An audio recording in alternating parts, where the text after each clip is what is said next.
गायत्री हिंदी विद्यालय में आपका स्वागत है।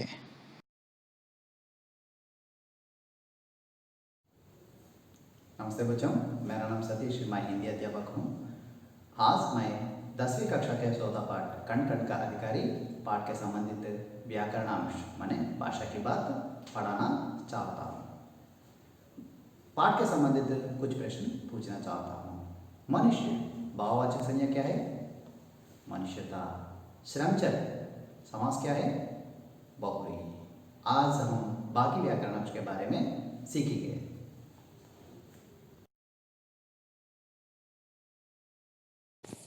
बच्चों, यह कण कण का अधिकारी पाठ का भाव दिया है।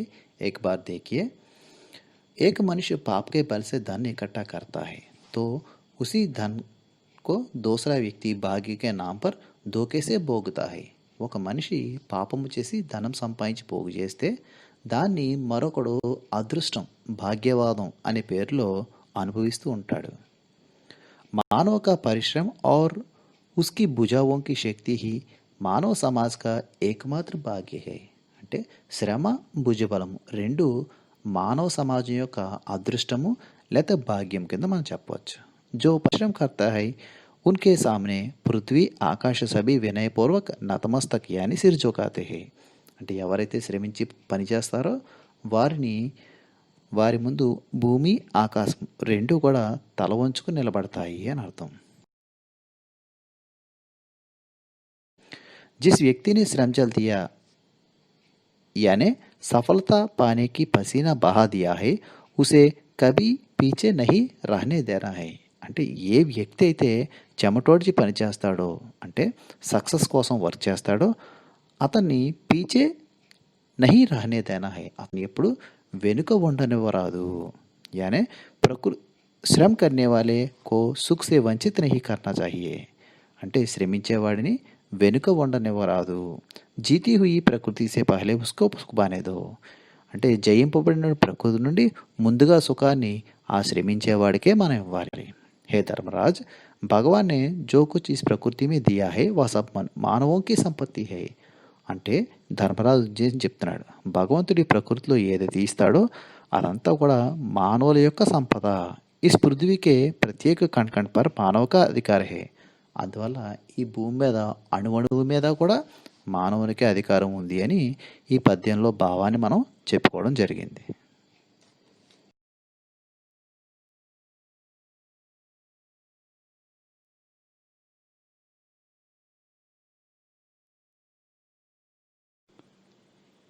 बच्चों, यहाँ देखिए प्रत्यय की परिभाषा।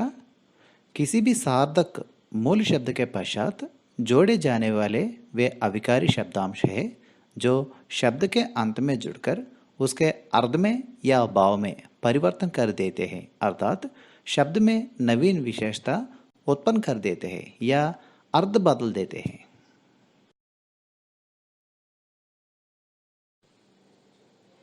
बच्चों, उपसर्ग की परिभाषा देखिए। संस्कृत एवं संस्कृत से उत्पन्न भाषाओं में उस अव्यय या शब्द को उपसर्ग कहते हैं जो कुछ शब्दों के आरंभ में लगाकर उनके अर्थों का विस्तार करता है अथवा उनमें कोई विशेषता उत्पन्न करता है। సంస్కృతం కానీ సంస్కృతం నుంచి వచ్చిన భాషలు కానీ అవ్యయము శబ్దానికి ముందు యాడ్ అయిన తర్వాత ఆ శబ్దంలో కానీ ఆ భావంలో కానీ మార్పు చెందితే దాన్ని మనం ఉపసర్గ అని పిలుస్తాం। ఇంగ్లీష్లో దీన్ని మనం ప్రిఫిక్స్ అని కూడా అంటాం।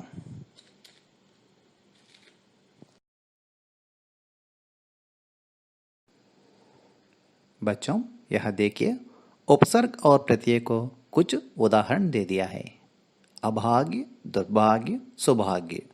उपसर्ग पहचानिए। अभाग्य में आ उपसर्ग, दुर्भाग्य में दुर उपसर्ग, सौभाग्य में सु उपसर्ग। प्राकृतिक अधिकारी भाग्यवान। प्रत्यय पहचानिए। प्राकृतिक में इक प्रत्यय, अधिकारी में ई प्रत्यय, भाग्यवान में वान प्रत्यय। यह और एक वाक्य दे दिया है। पुरुष श्रमिक के रूप में मेहनत करते हैं। लिंग बदलकर वाक्य फिर से लिखिए। यह लिंग बदलना चाहिए।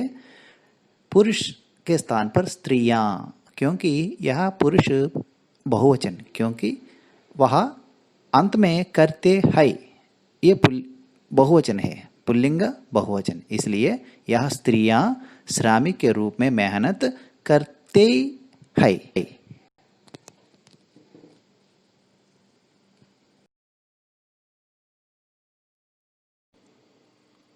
बच्चों यह देखिए, नीचे दिया गया उदाहरण समझिए, उसके अनुसार दिए गए वाक्य बदलिए। जिसने श्रम जल दिया उसे पीछे मत रह जाने दो। श्रम जल देने वाले को పీచే మత్ రహ జానే దో। ఎవరైతే శ్రమిస్తారో వారిని వెనుక ఉండనివ్వరాదు। కష్టపడి పనిచేసే వారిని వెనుక ఉండనివ్వరాదు। यह देखिए सेंटेंस, पहला सेंटेंस, जो कुछ न्यस्त प्रकृति में है वह मनुष्य मात्र का धन है। ప్రకృతి में న్యస్త ధన్ మనుష్య మాత్ర కా హై। ప్రకృతిలో ఏదైతే ఉంచబడిందో అదంతా మనుషులదే। ప్రకృతిలో ఉంచబడిన మొత్తం ధనం మనుషులదే మాత్రమే।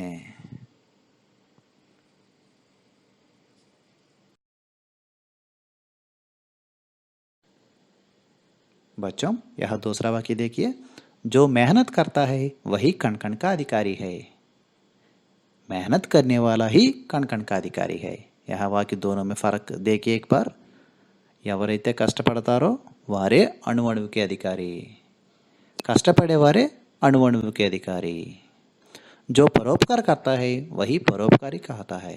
ఎవరైతే ఇతరులకు ఉపకారం చేస్తారో వారినే పరోపకారులు అంటారు। పరోపకార్ करने वाला ही పరోపకారి कहता है। పరోపకారం చేసేవారినే పరోపకారులు అంటారు।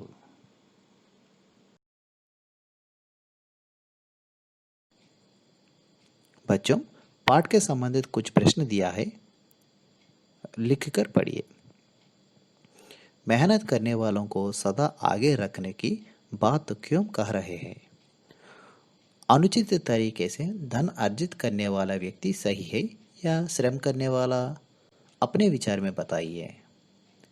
भाग्य और कर्म में आप किसे श्रेष्ठ मानते हैं, क्यों?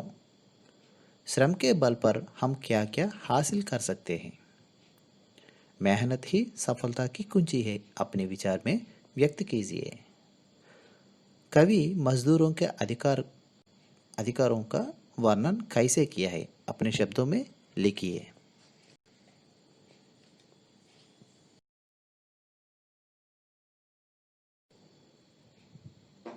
बच्चों यह पद्यांश दे दिया है, पद्यांश को पढ़कर नीचे दिए गए प्रश्नों के उत्तर लिखिए।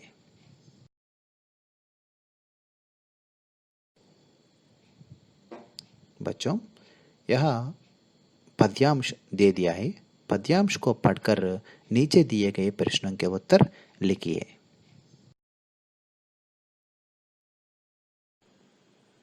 बच्चों पिछले कक्षा में हम समास के संबंधित एक वीडियो देखा है। उसी प्रकार संधि आसानी से समझने के लिए एक वीडियो रखा है, देखिए। पाठ करते हैं। सबसे पहले स्वर संधि में देखते हैं दीर्घ संधि। तो दोस्तों वहां पर ट्रिक क्या पड़ी थी कि जब किसी शब्द में बड़ी मात्रा आती है, वहां पर अपनी दीर्घ संधि होती है। अब इसकी दोस्तों ये ट्रिक बनाने की वजह क्या थी कि बड़ी मात्रा वाली, तो दोस्तों ये ट्रिक बनाने की वजह क्या थी कि बड़ी मात्रा है तो वहां पर दीर्घ संधि होगी। देखिए यहाँ पर दीर्घ संधि में क्या होता है, जब समान स्वर पास पास आते हैं तो मिलकर एक बड़ा स्वर बनाते हैं। जैसे देखिए आ प्लस आ मिलकर क्या बनता है, बड़ा आ। इसी प्रकार आ प्लस बड़ा आ मिलकर बड़ा आ बनता है। इसी प्रकार दोस्तों ई प्लस ई मिलकर बड़ी ई बनती है। इसी प्रकार दोस्तों और भी स्वर हैं, वो सारे स्वर क्या है, जब दो समान स्वर पास पास आते हैं तो मिलकर क्या है, बड़ा स्वर बनाते हैं। तो बड़े स्वर की हमेशा मात्रा क्या रहेगी, बड़ी मात्रा रहेगी। इसलिए दोस्तों इसकी ट्रिक क्या थी कि जिन शब्दों में बड़ी मात्रा आती है वहां पर दीर्घ संधि होती है। उदाहरण के जरिए आपको और क्लियर हो जाएगा। जैसे है उदाहरण है अपना रस धन आयन। अब दोस्तों यहाँ पर आप सोच रहे होंगे आ तो है ही नहीं। तो दोस्तों मैंने आपको पहले भी वीडियो में बताया है कि सारे व्यंजनों में स्वर छुपा रहता है। जैसे सा है तो सा में क्या रहता है, आधा सा प्लस आ, यानी सारे जो व्यंजन है उनमें स्वर छुपा रहता है। तो इसमें क्या होगा, रस रा सा में आ की मात्रा आ जाएगी और यन रसायन हो जाएगा। एक आ इसका, सा का ये वाला और एक आ ये, दोनों मिलकर क्या बन जाएंगे, बड़ा आ बन जाएंगे। तो सा में बड़े आ की मात्रा लग जाएगी। इसी प्रकार देखिए पर धन आधीन, तो पर रा की आ और आ एक आ ये, तो इसमें क्या होगा, प्रा में बड़ा आ की मात्रा लग जाएगी और ये धीन। इस प्रकार से आप इसको सॉल्व कर सकते हैं और इसका विग्रह भी कर सकते हैं, आप आसानी से पहचान सकते हैं। तो दोस्तों सिंपल दीर्घ संधि आपको क्लियर हो गई। दोस्तों क्या है, जब समान स्वर पास पास आए तो मिलकर बड़ा स्वर बनाते हैं, और इसकी ट्रिक क्या थी कि बड़ी मात्रा जिन शब्दों में देखने को मिलती है वहां पर दीर्घ संधि होती है।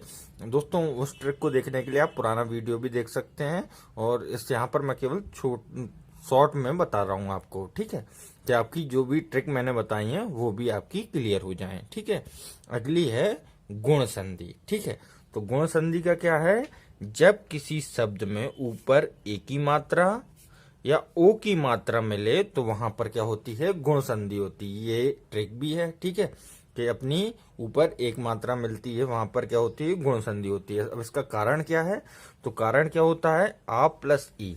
गुण संधि में क्या होते हैं, आ प्लस ई मिलता है, बड़ा आ प्लस छोटा ई, छोटा आ प्लस बड़ा ई, बड़ा आ प्लस बड़ा ई मिलकर क्या बनाते हैं, ए बनाते हैं। ठीक है, इसी प्रकार देखिए दोस्तों, आ प्लस ऊ, बड़ा आ प्लस ऊ, छोटा आ प्लस बड़ा ऊ और बड़ा आ प्लस बड़ा ऊ मिलकर ओ बनाते हैं, तो ओ की मात्रा लगती है। जैसे देखिए उदाहरण के तौर पर देखिए, महाधन इंद्र, यहाँ पर उदाहरण देखते हैं, जैसा है महा प्लस इंद्र, हा में आ की मात्रा है तो बड़ा आ प्लस ई, बड़ा आ प्लस छोटा ई मिलकर क्या बन रहा है, ए की मात्रा, तो ये ए बन जाएंगे। तो इसमें क्या, माँ, हा में ए की मात्रा लग जाएगी और ना और द्र, ये दोनों मिलकर क्या बन गए, ए बन गए। तो ये दोनों मिलकर दोस्तों ए बन गए, तो हा में ए की मात्रा लग गई। ठीक है, आ की मात्रा हटा के ए की मात्रा लग गई। और ट्रिक क्या थी अपनी, कि ऊपर एक मात्रा मिले तो वहां पर क्या होती है, गुण संधि होती है। तो आपको क्लियर हो गया कि ये ट्रिक कैसे बनी है और इसका प्रयोग और विच्छेद भी कैसे कर सकते हैं। ठीक है दोस्तों, क्लियर। अब आगे देखते हैं वृद्धि संधि। अब दोस्तों अगली है वृद्धि संधि। तो वृद्धि संधि में क्या होता है, जब किसी शब्द में ऊपर वृद्धि मतलब एक मात्रा, इसमें एक मात्रा लग रही थी, इसमें ऊपर दो मात्राएं लगेंगी, तो ओ और ओ की मात्रा आए तो वृद्धि संधि होगी। इसमें क्या रहता है, आ प्लस ए, बड़ा आ प्लस ए, छोटा आ प्लस बड़ा ए, आ प्लस ए मिलकर ए बन जाते हैं और ये सारे मिलकर ओ बन जाते हैं। ठीक है, एक बार आप इसको वीडियो पोस्ट करके आ प्लस ओ, बड़ा आ प्लस ओ, आ प्लस ओ और बड़ा आ प्लस ओ मिलकर ओ बन जाते हैं। ठीक है दोस्तों, सिंपल है, गुण संधि जैसे ही है। गुण संधि में आ और ई मिल रहे थे, यहाँ पर आ और ए मिल रहे थे। ठीक है, सिंपल है दोस्तों। अब यहाँ पर उदाहरण के जरिए इसको समझते हैं, सदा प्लस ए, तो ये सदा का आ और ए, तो ये मिलकर क्या बन रहे हैं, ए, बड़ा ए बन रहे हैं, तो ये क्या हो जाएगा, सदा में बड़े ए की मात्रा लग जाएगी और सदैव। और इससे आप सिंपल पहचान सकते हैं, ऊपर दो मात्रा है मतलब वृद्धि संधि है। क्लियर हो गया आपको। आखिरी में दोस्तों मैं आपको विग्रह करना भी आपको उसको बता दूंगा। दोस्तों विग्रह करना होगा आपको, तो सिंपल आप पहचान लीजिए कि ऊपर दो मात्राएं हैं, दो मात्राएं मतलब वृद्धि संधि। वृद्धि संधि में क्या बनता है, ए आ या ए मिलते हैं या फिर आ प्लस ओ मिलते हैं। ठीक है, तो ऊपर काय की मात्रा है, ए की मात्रा है, तो ये क्या हो जाएगा, इसको विग्रह करेंगे तो सा दा में आ की मात्रा दा और ये ए, इस प्रकार से आप पहचान सकते हैं। ठीक है, तो सिंपल आप शब्द को पहचानिए उसमें कौन सी संधि है और उसको उसके आधार पर विग्रह कर लीजिए। जैसे वृद्धि है तो आ प्लस ए में होगा, और गुण है तो आ प्लस ई, आ प्लस ऊ। ठीक है, और वृद्धि है तो आ प्लस ए, आ प्लस ओ। ठीक है, सिंपल। कोई दिक्कत नहीं। अब आगे देखते हैं यण संधि। तो दोस्तों अब आगे देखते हैं यण संधि। तो यण संधि की ट्रिक क्या होती है दोस्तों? अपनी यण संधि की ट्रिक क्या होती है कि या व रा के पहले आधा शब्द आए तो वहां पर यण संधि होती है उस शब्द में। तो यहाँ पर हम देखते हैं कि ये ट्रिक बनी कैसे और उसको विग्रह कैसे करेंगे। तो जब किसी शब्द में आधा अक्षर आए और उसके पीछे वा या छोटा ऊ की मात्रा बड़ा ऊ की मात्रा आए तो यण संधि होगी। तो ये बेसिकली कैसे मिलकर बननी होती है? तो ये होती है ई या बड़ा ई के साथ असमान स्वर मिलता है तो या बनता है, ठीक है। और ऊ या बड़ा ऊ के साथ असमान स्वर मिलता है तो व बनता है। इसी प्रकार दोस्तों रा ऋषि के साथ अगर असमान स्वर मिलता है तो रा बनता है। अब यहाँ पर एक उदाहरण के जरिए और समझिए। यहाँ पर दिया है नी प्लस ऊन। तो नी में क्या है दोस्तों? छोटी ई प्लस बड़ा ऊ, ये मिलकर क्या बन जाएंगे? अपने या बन जाएंगे। ई प्लस असमान स्वर मिल रहा है तो यहाँ पर क्या हो जाएगा? नी यू न। आप इस प्रकार से आप इनको हल कर सकते हैं। यहाँ पर देखिए पूरी तरीके से संधि विच्छेद भी किया जा सकता है और संधि को पहचाना भी जा सकता है। और यहाँ पर अगर आपको ऐसे डायरेक्ट दे दिया जाए तो भी आप पहचान सकते हैं कि यहाँ पर यण संधि होगी। ठीक है दोस्तों, क्लियर। अब आगे देखते हैं अयादी संधि। तो दोस्तों अयादी संधि की अपनी ट्रिक क्या थी कि ऊपर जो है आपको ये मात्राएं, ऊपर कोई भी मात्रा नहीं मिलना चाहिए, चाहे एक हो चाहे दो हो, कोई भी मात्राएं आपको ऊपर नहीं मिलना चाहिए। मतलब ये मात्राएं किसी शब्द में नहीं होंगी तो वहां पर क्या होगी? अयादी संधि होगी। तो ये हमारी ट्रिक थी। अब ये बनी कैसे ये देखते हैं और इसको विग्रह कैसे करेंगे ये भी हम देखते हैं। तो यदि ए ओ बड़ा ओ के बाद भिन्न स्वर आए तो वह क्रमशः आए, अव और अव हो जाते हैं। तो इसका क्या हो जाता है कि ए जो है ए की मात्रा इसके साथ भिन्न स्वर मिलता है तो ये क्या हो जाता है? आय हो जाता है। मतलब ऊपर कोई मात्रा नहीं लगती है। क्लियर हो गया आपको? देखिए यहाँ पर ए प्लस भिन्न स्वर मिलकर क्या बन जाता है? आय बन जाता है। ओ प्लस भिन्न स्वर मिलकर क्या बन जाता है? अब बन जाता है। इसी प्रकार बड़ा ए प्लस भिन्न स्वर मिलकर आय बन जाता है और ओ प्लस बड़ा प्लस भिन्न स्वर मिलकर अव बन जाता है। तो अव बन जा रहे हैं तो ऊपर कोई मात्राएं आपको मिलेंगी ही नहीं। तो यही इसकी ट्रिक थी। अब यहाँ पर हम उदाहरण के जरिए इनको समझते हैं। तो यहाँ पर ए प्लस आ, ना का ए और आ का ये आ, तो ये क्या हो जाएगा? आय हो जाएगा। ए प्लस भिन्न स्वर मिल रहा है तो आय हो गया। तो आय हो गया तो क्या हो जाएगा? ना या न। सिंपल, कोई दिक्कत नहीं। उसी प्रकार अगला देखिए, ओ प्लस आ, ये मिलकर क्या हो जाते हैं? अपने आव हो जाते हैं। तो ये क्या हो जाएगा? पा व न। सिंपल दोस्तों।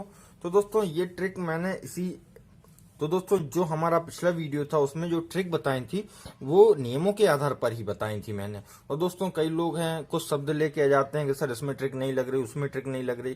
तो दोस्तों ये हिंदी ग्रामर है, इसमें सारे कुछ शब्द हो सकते हैं ऐसे कि जिनमें ट्रिक काम ना करे, लेकिन दोस्तों अधिकतर शब्दों में ये ट्रिक काम करती है। तो आई होप दोस्तों आपको ये वीडियो अच्छा लगा हो, इससे आपका विग्रह भी क्लियर हो गया होगा और संधि को पहचानने की ट्रिक भी आपकी क्लियर हो गई होगी। और आपको अगर डायरेक्ट इस प्रकार से शब्द दे दिए जाते हैं जैसे नी प्लस ऊन, ने धन अन, पो धन अन, इस प्रकार के अगर आपको विग्रह करके दे दिए जाते हैं तो भी आप आसानी से उनको पहचान सकते हैं कि इनमें कौन सी।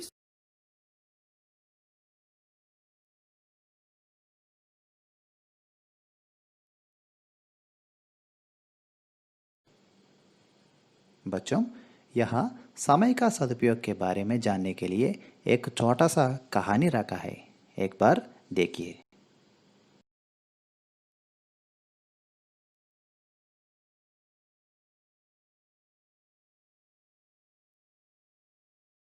का सदुपयोग।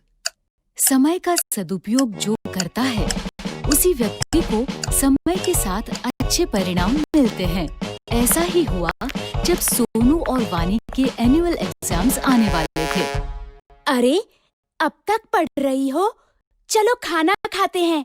बस थोड़ा सा प्रोजेक्ट बचा है, नहीं किया तो टीचर डांटेंगी। और अगले वीक से एग्जाम्स भी तो शुरू हो रहे हैं। वानी बहुत ही मेहनती और समय का सदुपयोग करने वाली बच्ची थी, जबकि उसका भाई सोनू बहुत ही लापरवाह और शैतान बच्चा था। हर काम कल पर टालता था। तुम्हारा प्रोजेक्ट हो गया? अभी से प्रोजेक्ट? वो तो 6th पीरियड में देना है। अभी भी 2 पीरियड बचे हैं। मैं झट से कर लूंगा। अब जल्दी आओ, भूख लगी है और खेलना भी है। अरे सुनो, रुको, नहीं करोगे तो टीचर डांटेंगी। सोनू और वानी के मम्मी पापा हमेशा सोनू को वानी का उदाहरण देकर समझाते थे। देखो सोनू बेटा, अब तुम बड़े हो गए हो। खेल के साथ साथ तुम्हें अपनी पढ़ाई पर भी ध्यान देना चाहिए। हाँ मम्मी, कल से पक्का। सोनू, समय का सदुपयोग करना अपनी बहन से सीखो। देखो, समय से पढ़ती है, समय से खेलती है, आज का काम कल पर कभी नहीं टालती। आप देखना, मैं भी कल से पक्का ऐसा ही करूँगा। अभी जाऊँ खेलने, प्लीज। सोनू की लापरवाही दिन पर दिन बढ़ती ही जा रही थी और आखिरकार एग्जाम्स के दिन भी नजदीक आ ही गए। सोनू वानी की परीक्षा में अब केवल 2 दिन बाकी थे। बच्चों, अगले सोमवार से तो तुम दोनों की परीक्षाएं शुरू हो रही है ना?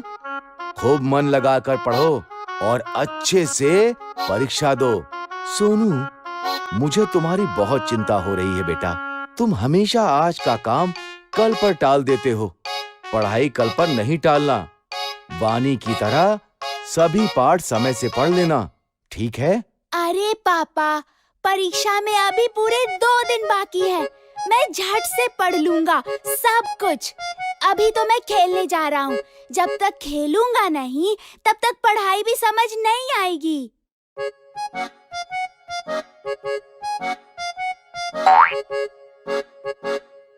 अरे वानी, देखो ना, कितना सुहाना मौसम हो रहा है।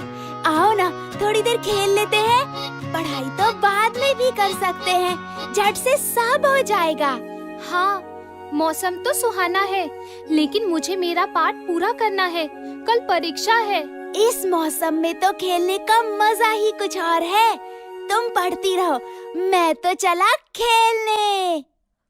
कुछ देर बाद वानी ने देखा कि सुहाना मौसम धीरे धीरे आंधी तूफान का रूप ले रहा है और काले बादल घुमड़ रहे हैं, मानो बारिश कभी भी हो सकती है। बारिश का मौसम देख वानी को चिंता होने लगी कि अगर बारिश आ गई तो उसका पाठ कैसे पूरा होगा, क्योंकि बारिशों में अक्सर घर की बिजली कट जाती है। उसने सोनू को आवाज दी। सोनू, सोनू सुनो, मौसम देख के लगता है बारिश होने वाली है। शायद रात को बिजली भी कट जाए। खेलना छोड़ो और आकर अपना पाठ पूरा कर लो, वरना कल परीक्षा में क्या लिखोगे? चिंता मत करो वानी, अभी तो दोपहर ही हो रही है। रात को बैठकर मैं फटाफट सब खत्म कर लूंगा। बिजली नहीं जाएगी, बल्कि बारिश के बाद पढ़ने में और मजा आएगा। अच्छा, मैं जाता हूँ, मेरी बैटिंग आ गई। सोनू देर शाम तक खेलता ही रहा, लेकिन उसकी चिंता तब बढ़ी जब अचानक से बारिश शुरू हो गई। सोनू बुरी तरह घबरा गया और घर लौटा, जहां आकर उसने देखा घर पर ही नहीं बल्कि पूरे गांव में बिजली नहीं है। ये देखकर सोनू जोर जोर से रोने लगा। कल परीक्षा में मेरा क्या होगा? मैंने तो एक पाठ भी नहीं पढ़ा और अब तो बिजली भी नहीं है। मैं तो फेल हो जाऊंगा। मैंने कहा था ना, अपना पाठ समय से पढ़ लो। मैंने तुम्हें 1 हफ्ते पहले ही कह दिया था कि समय पर पढ़ाई कर लेना, लेकिन तुम्हें कभी कुछ समझ में नहीं आता। अब भोगो। सॉरी पापा, अब मैं क्या करूं? काश मैंने सही समय पर ही अपने पाठ पढ़ लिए होते। उसे समझ आ गया था कि उसकी लापरवाही के कारण उसके पास अब पढ़ने का समय बचा ही नहीं। रोने से अब कुछ नहीं होगा। अब समझ आया कि सब तुम्हें क्यों समझाते थे। अब रोना बंद करो और चलो मेरे साथ। मैंने अपनी पढ़ाई समय पर ही पूरी कर ली थी। मैं तुम्हें सारा पाठ समझा दूंगी और याद भी करवा दूंगी। चलो। अगले दिन दोनों बच्चे खुशी खुशी परीक्षा देने गए। जो समय का करे सम्मान, भविष्य में वो कहलाए महान। बच्चों, आज तक हम चौथा पाठ कण कण का अधिकारी के संबंधित कवि परिचय, विषय प्रवेश, प्रश्न, व्याकरणांश, आप कविता, भाव आदि सीख लिया है।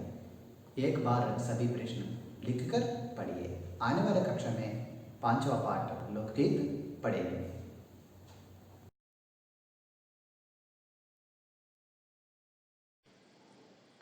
Thank you. Thank you.